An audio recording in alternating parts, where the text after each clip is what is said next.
Bismillahirrahmanirrahim. Assalamualaikum warahmatullahi wabarakatuh.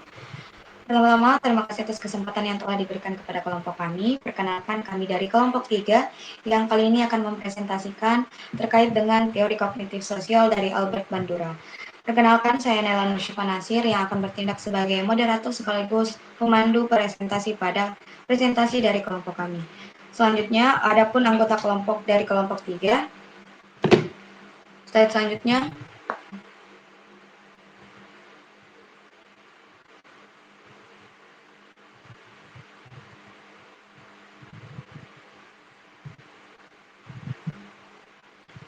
Nah, adapun anggota dari kelompok 3 yang pertama ada Kak Nugraha, kemudian Kak Naufal Tajuddin, dan yang ketiga ada Kak Muhammad Nur Ramadhani.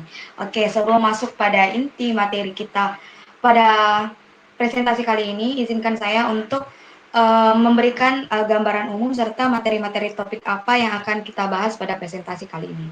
Jadi, materi atau topik presentasi kita pada kali ini akan mengarah pada 3 topik utama, yakni yang pertama terkait dengan teori kognitif sosial yang dikeluarkan oleh Albert Bandura, kemudian yang kedua terkait dengan observational learning, dan yang ketiga yaitu modeling dalam pendidikan. Nah, selain dengan 3 topik ini, adapun kelebihan serta kelemahannya dan apa saja tahapan yang dalam observational dan modeling ini dalam pendidikan. Nah, sebelumnya saya akan memberikan sedikit gambaran umum atau latar belakang terkait dengan presentasi kita pada malam hari ini, yang dimana latar belakang dari permasalahan teori kognitif sosial Albert Bandura ini, yang dimana dalam praktik pendidikan, teori kognitif sosial ini menempatkan guru sebagai model utama yang berperan membentuk perilaku dan karakter siswa melalui teladan, instruksi, maupun penggunaan media pembelajaran.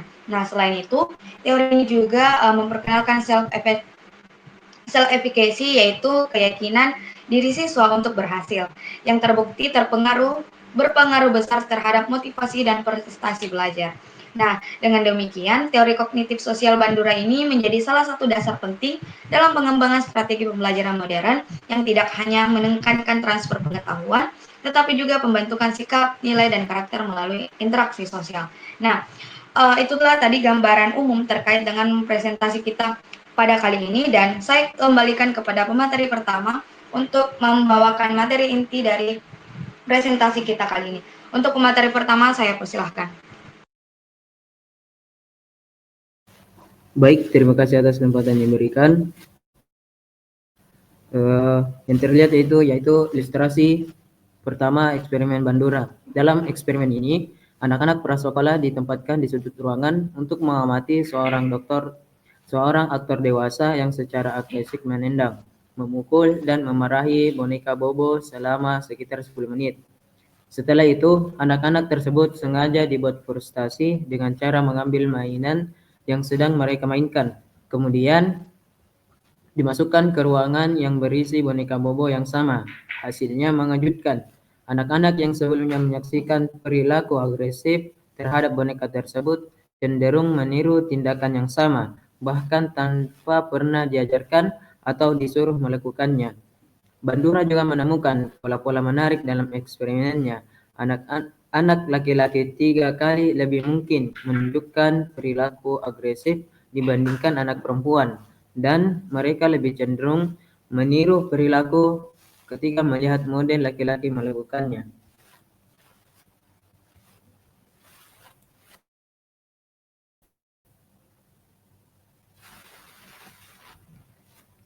Baik, adapun slide yang kedua yaitu ilustrasi eksperimen Bandura yang kedua.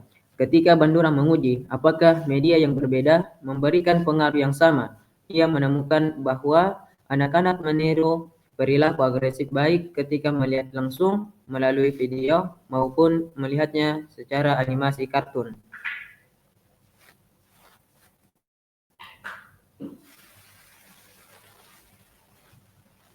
Nah, yang slide ketiga ini, dalam variasi terakhir, Bandura menguji pengaruh konsekuensi dengan menunjukkan model yang dipuji, diabaikan, atau dihukum setelah berperilaku agresif.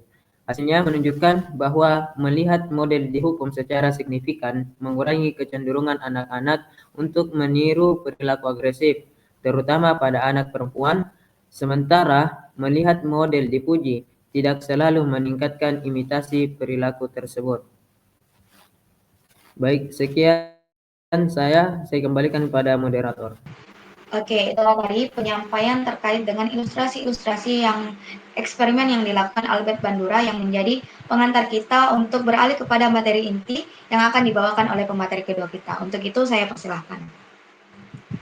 Baik, pada materi kedua ini saya akan menjelaskan teori kognitif sosial Albert Bandura. Bandura berpendapat bahwa belajar tidak hanya ditentukan oleh pengalaman langsung melalui hubungan stimulus-respon sebagaimana dijelaskan oleh teori behaviorisme, melainkan juga melibatkan faktor internal yang bersifat kognitif. Dengan kata lain, manusia tidak sekedar bereaksi terhadap lingkungannya, tetapi juga aktif dalam memproses informasi, membuat keputusan, dan meniru perilaku yang diamati. Next slide.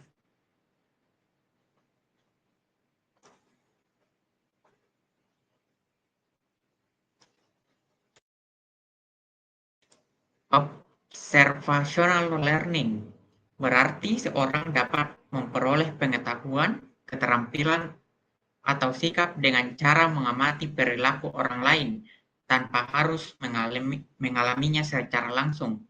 Proses ini sangat penting dalam pendidikan karena kemungkinan siswa untuk belajar secara efisien melalui contoh yang diberikan oleh guru atau model lain. Bandura menjelaskan bahwa observational learning berlangsung melalui 4 tahap, yaitu next slide.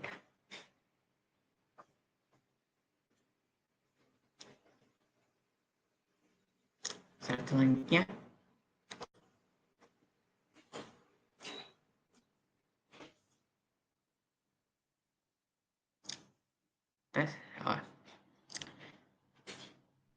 Tahapnya adalah attention, retention, reproduction, dan motivation. Attention, perhatian dalam konteks pendidikan, perhatian siswa dipengaruhi oleh calon guru, menyampaikan materi, gaya komunikasi, serta penggunaan media pembelajaran. Penyimpanan atau retention. Dalam memperhatikan, siswa harus mampu menyimpan perilaku yang diamati dalam ingatan. Siswa dapat menyimpan suatu hal seperti kata-kata, gambar visual, dan lain-lain. Reproduction atau reproduksi. Tahap selanjutnya adalah kemampuan siswa untuk memproduksi atau menirukan perilaku yang telah disampaikan, seperti gerakan fisik olahraga. Motivation. Observational learning tidak akan berhasil jika siswa tidak memiliki motivasi untuk meniru. Contohnya seperti keinginan untuk berpartisipasi, mendapatkan pujian, nilai, dan hadiah. Slide selanjutnya.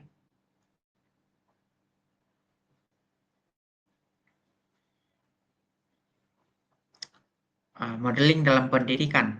Selain observational learning, teori kognitif sosial juga menekankan peran modeling, yaitu proses meniru perilaku atau sikap yang ditampilkan oleh model.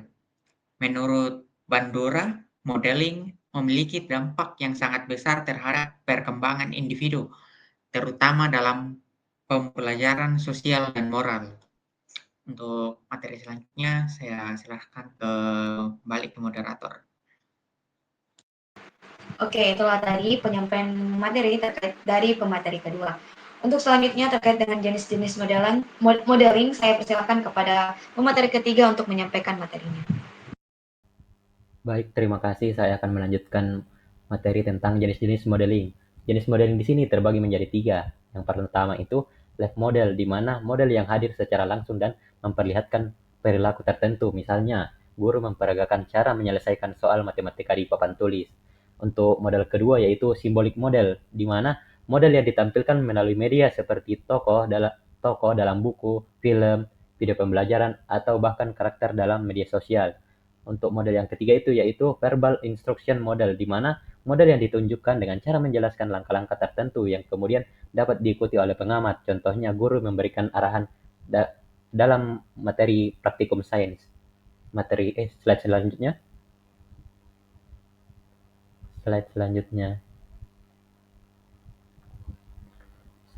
Adapun relevansi teori kognitif sosial dalam pendidikan, di mana penerapan teori kognitif sosial dalam pendidikan sangat penting karena memberikan pemahaman bahwa siswa belajar melalui interaksi sosial dan pengamatan.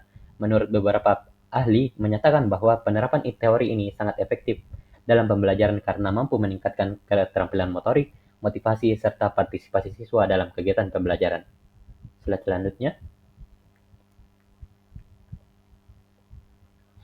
Adapun penerapan observational learning dan modeling dalam pembelajaran, di mana proses belajar tidak hanya terjadi melalui instruksi langsung, tetapi juga dengan cara mengamati perilaku orang lain.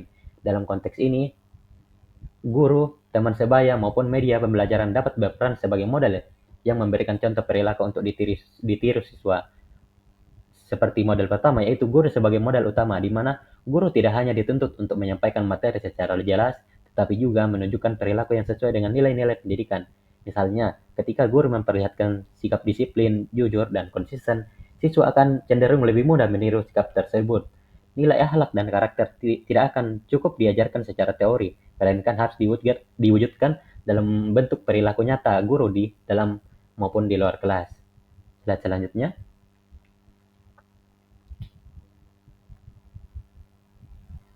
Model yang kedua yaitu teman sebagai model utama, di mana dalam kerja kelompok, misalnya, siswa dapat belajar dari strategi yang digunakan temannya dalam memecahkan soal. Hal ini dikenal sebagai peer modeling, di mana siswa termotivasi untuk meniru perilaku positif yang diperlihatkan oleh teman sebayanya. Ketiga, modelnya yaitu media sebagai model utama. Dalam bidang pendidikan, Jasmani menunjukkan bahwa penggunaan media berbasis video membantu siswa memahami gerakan olahraga secara lebih jelas dan meningkatkan keterampilan motorik mereka. Untuk materi selanjutnya, saya kembalikan kepada moderator. Terima kasih. Baik, itulah tadi penyampaian materi dari pemateri ketiga kita. Kemudian saya persilakan kepada pemateri terakhir untuk menyampaikan materinya. Baik, terima kasih atas kesempatan yang diberikan. Adapun contoh praktik nyata di kelas yaitu untuk memperjelas penerapan observational learning dan modeling dalam pembelajaran, ada beberapa contoh konkret yang dapat ditemui dalam praktik pendidikan. Yang pertama yaitu pembelajaran matematika, di mana guru memperagakan langkah-langkah penyelesaian soal di papan tulis. Siswa memperhatikan attention, mengingat langkah tersebut, retention, mencoba menirukannya di buku catatan, reproduction, dan termotivasi ketika mendapatkan nilai atau pujian dari guru sebagai motivation. Yang kedua yaitu pendidikan jasmani, yang dimana guru menunjukkan gerakan dasar olahraga seperti servis dalam permainan bola voli. Siswa mengamati gerakan tersebut, mengingat urutannya, lalu mencoba menirukan hingga terbentuk keterampilan motorik yang lebih baik. Yang ketiga yaitu pendidikan agama Islam, yang dimana guru menunjukkan perilaku Islami sehari-hari, misalnya dengan mengucapkan salam tepat waktu dan menjaga tutur kata. Siswa yang mengamati perilaku ini cenderung menirunya. Hal ini sesuai dengan penelitian yang menegaskan bahwa guru berperan penting sebagai teladan dalam menanamkan akhlak mulia. Adapun yang terakhir yaitu pada pembelajaran dengan media digital, yang dimana guru menggunakan video pembelajaran IPA yang memperlihatkan proses percobaan sains. Siswa mengamati langkah-langkah dalam video, menyimpannya dalam memori, lalu menirukannya saat praktik di laboratorium.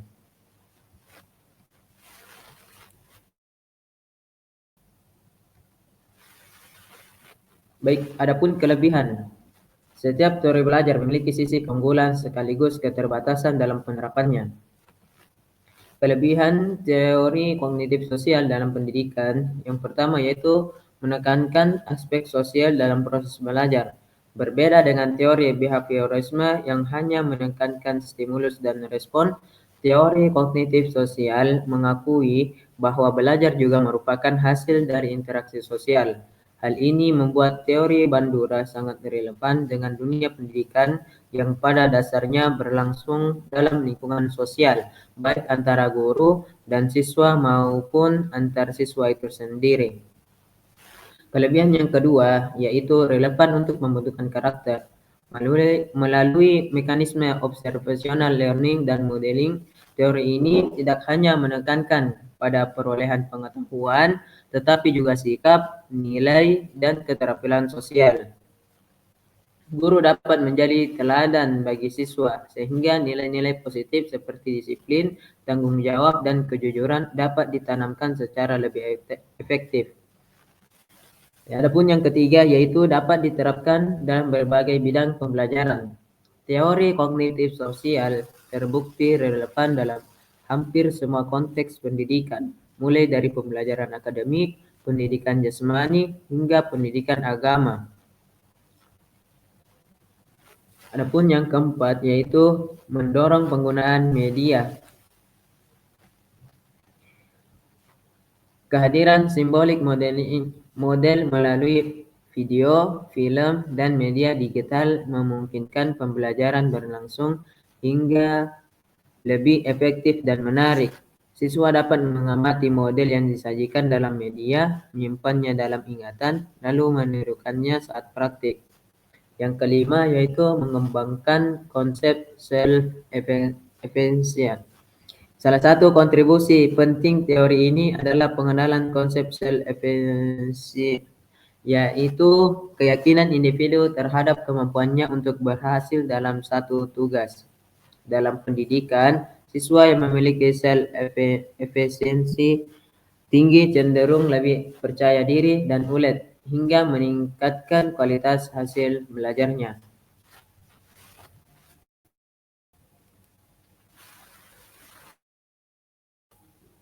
Adapun kelemahan teori kognitif sosial dalam pendidikan. Yang pertama yaitu ketergantungan pada kualitas model. Efektivitas observational learning dan modeling sangat bergantung pada kualitas model yang diamati. Jika model menunjukkan perilaku negatif, siswa juga berpotensi menirunya. Misalnya, guru yang tidak konsisten antara ucapan dan tindakan dapat menimbulkan kebingungan pada siswa, bahkan mendorong munculnya perilaku yang tidak diinginkan. Kelemahan yang kedua yaitu variasi motivasi siswa. Tidak semua siswa memiliki motivasi yang sama untuk meniru perilaku positif. Faktornya seperti minat, kebutuhan, serta kondisi psikologis mempengaruhi sejauh mana siswa mau meniru perilaku yang diamati. Akibatnya, hasil belajar bisa sangat bervariasi meskipun model yang ditampilkan sama. Adapun kelemahan yang ketiga, yaitu tidak semua perilaku dapat direproduksi. Observational learning membutuhkan kemampuan fisik dan kognitif tertentu. Siswa mungkin mampu memperhatikan dan menyimpan perilaku dalam ingatan, tetapi gagal dalam tahap reproduksi karena keterbatasan keterampilan motorik atau kapasitas intelektual. Hal ini sering terjadi pada pembelajaran keterampilan jasmani atau eksperimen sains yang membutuhkan kemampuan teknis tersebut. Adapun yang keempat yaitu pengaruh lingkungan luar yang sulit dikontrol. Di era digital, siswa tidak hanya belajar dari guru atau teman sebaya, tetapi juga dari media sosial, film, dan internet. Sayangnya, tidak semua model dalam media tersebut bersifat positif. Paparan konten negatif dapat membuat siswa meniru perilaku yang tidak sesuai dengan nilai pendidikan, seperti gaya hidup konsumtif, kekerasan, ataupun perilaku menyimpang. Adapun yang keempat yaitu pengaruh lingkungan luar yang sulit dikontrol.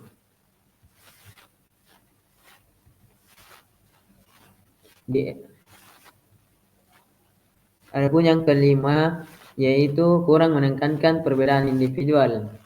Meskipun teori kognitif sosial menekankan peran faktor personal, namun penerapannya di kelas seringkali masih bersifat umum. Padahal setiap siswa memiliki latar belakang, pengalaman, dan cara belajar yang berbeda. Hal ini membuat penerapan observational learning terkadang tidak efektif bagi semua siswa secara merata. Baik, itu saja yang dapat saya sampaikan. Saya kembalikan kepada moderator. Oke, baik. Jadi terima kasih untuk para pemateri yang telah memaparkan materinya, dan kita sampai pada akhir presentasi kita pada kali ini. Jadi izinkan saya untuk memberikan kesimpulan presentasi pada kita kali ini, karena kita telah membahas terkait dengan teori kognitif sosial Albert Bandura, yang dimana kita telah membahas terkait dengan apa sih itu teori kognitif sosial Albert Bandura, kemudian apa sih itu observational learning dan modeling dalam pendidikan, serta tahapan-tahapan apa saja, serta kelemahan serta kelebihannya. Jadi kesimpulan pada presentasi kali ini, teori kognitif sosial Albert Bandura ini menegaskan bahwasanya pembelajaran tidak hanya melalui pengalaman langsung, tetapi juga lewat pengamatan, yakni observational learning, dan peniruan, yakni modeling, yang melibatkan guru, teman sebaya, maupun media. Nah, teori ini menekankan interaksi timbal balik antara individu, perilaku, dan lingkungan, serta pentingnya peran teladan dalam pendidikan. Nah, penerapannya ini terbukti efektif meningkatkan keterampilan, sikap, karakter siswa, meski tetap tergantung pada kualitas modal, motivasi, serta perbedaan individu. Saya rasa cukup sekian presentasi yang dapat kami sampaikan. Saya Nela Nursyifah Nasir, pamit undur diri. Sekian dan terima kasih. Mohon maaf apabila masih banyak ada kesalahan. Wabillahi taufiq wal hidayah. Wassalamualaikum warahmatullahi wabarakatuh.